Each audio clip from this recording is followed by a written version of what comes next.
സംഭവം അവിടെ രാത്രി പോകാനോട്ടോ രസം. ഫുള്ള് ലൈറ്റ് അല്ലേ. പകലാണെങ്കിൽ ഇപ്പൊ നമുക്ക് ലൈറ്റ് ഒന്നും കാണാൻ കഴിയില്ലല്ലോ.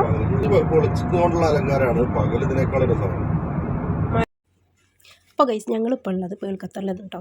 അതായത് ബോട്ട് സവാരി കഴിഞ്ഞപ്പോഴത്തേക്കും ഒരുപാട് ലേറ്റ് ആയിട്ടോ. അപ്പോൾ അതിന് ശേഷം ഞങ്ങൾ പോയിട്ടുള്ളത് പേൾഖത്തറിലേക്ക്. അപ്പോൾ അവിടെ എന്ന് പറഞ്ഞാൽ പകൽ പോയി കഴിഞ്ഞാലും രാത്രി പോയി കഴിഞ്ഞാലും നല്ല ഭംഗിയാണ് കേട്ടോ. പകൽ ഇതിനേക്കാളും കളറാണെന്ന് ഇക്ക പറഞ്ഞത്. ഇക്ക സാധാരണ അവിടെ പോലുണ്ടാവും. പോകുമ്പോൾ എന്നോട് ഇങ്ങനെ പറയാറുണ്ട്, ഇങ്ങനെ ഓരോ നല്ല സ്ഥലങ്ങൾ കാണുമ്പോൾ പുള്ളിക്കാരൻ എനിക്ക് വീഡിയോ കോൾ ചെയ്തിട്ട് കാണിച്ചു നമ്മൾ വരുമ്പോൾ എന്തായാലും നമുക്ക് പോകണം എന്ന് പറഞ്ഞിട്ട്.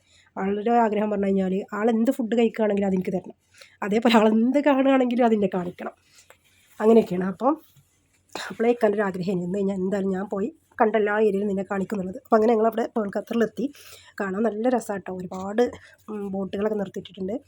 അപ്പോൾ ഒരു ലൈറ്റിനെ കൊണ്ട് നിർമ്മിതമായൊരു സ്ഥലം, നല്ല രസം കാണാൻ. എനിക്ക് സത്യം പറഞ്ഞാൽ അവിടെ നിന്ന് പോരാനേ തോന്നില്ല. നമ്മൾ ഈ സ്ഥലങ്ങളൊക്കെ പോകുമ്പോൾ നമുക്ക് അവിടെ ഒരുപാട് നേരം സ്പെൻഡ് ചെയ്യാൻ തോന്നും കേട്ടോ. ഞാൻ കേട്ടാക്ക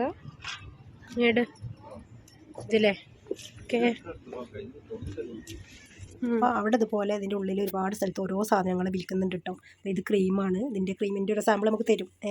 അതേപോലെ ഐസ്ക്രീം ഉണ്ട്. അതേപോലെ പെൺകുട്ടി വന്നിട്ട് പാട്ട് ചെയ്ത് ഡാൻസ് ചെയ്യുന്നുണ്ട് കേട്ടോ. അത് കണ്ട് കുറേ പേര് കുട്ടികളൊക്കെ കൂടെ അവിടെ കൂടി നിൽക്കുന്നുണ്ട് കേട്ടോ.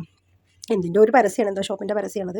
അപ്പോൾ കോപ്പിറൈറ്റ് വരുന്ന കാരണം സോങ് ഞാൻ മ്യൂട്ടാക്കി വെച്ചിരിക്കുക കേട്ടോ. അപ്പോൾ ഞങ്ങൾ അതിലങ്ങനെ നടന്നു. അങ്ങനെ ചുറ്റിത്തിരിഞ്ഞ് ഞങ്ങൾ വീണ്ടും എന്ത് ചെയ്തു, ഈ ഒരു ഏരിയക്ക് തന്നെ വന്നിട്ടോ. അവിടെ നല്ല ഇത് കണ്ടു നിൽക്കാൻ തന്നെ ഭംഗി കേട്ടോ. പകലൊക്കെ ബെക്കനോട് പറഞ്ഞു നമുക്ക് അടുത്ത പ്രാവശ്യം നമുക്ക് പകൽ വരാം, പകൽ വന്നിട്ട് നമുക്ക് വീഡിയോ ഒക്കെ എടുക്കാം എന്നൊക്കെ പറഞ്ഞ് അങ്ങനെ കഴിച്ച് ഞങ്ങൾ അവിടെ നിന്ന് കുറച്ച് നേരമൊക്കെ ഇങ്ങനെ സ്പെൻഡ് ചെയ്തു. അങ്ങോട്ടും ഇങ്ങോട്ടൊക്കെ നടന്നു. അപ്പോൾ കുറേ വിൽപ്പന ഉണ്ട്. അപ്പോൾ അവിടെ ഞാൻ ഇക്ക പോയി പർദ്ദയൊക്കെ നോക്കി നല്ലതാണെങ്കിൽ എടുക്കാമെന്നൊക്കെ പറഞ്ഞിട്ട്. അപ്പോൾ അവിടെ അങ്ങനെ എനിക്ക് അത്ര വലിയ ഇതൊന്നും തോന്നിയില്ല കേട്ടോ. അപ്പോൾ അങ്ങനെ ഇന്നത്തെ ഞങ്ങളുടെ ദിവസം എന്ന് പറഞ്ഞാൽ ഇതാണ്. അപ്പോൾ ഞങ്ങളങ്ങനെ പുറത്തെത്തി. അടിപൊളിയായിരുന്നു കാണാനൊക്കെ. എല്ലാവരും ഖത്തറിലുള്ള ആൾക്കാരൊക്കെ പോയി കാണേണ്ട ഒരു സ്ഥലം തന്നെയാണ് പേൾഖത്തർ. അപ്പോൾ വീഡിയോ കാണുന്നവരെല്ലാവരും ലൈക്ക് ചെയ്യുക, സബ്സ്ക്രൈബ് ചെയ്യുക, സപ്പോർട്ട് ചെയ്യുക. ഓക്കെ ബൈ, താങ്ക് യു, അസ്സലാമു അലൈക്കും.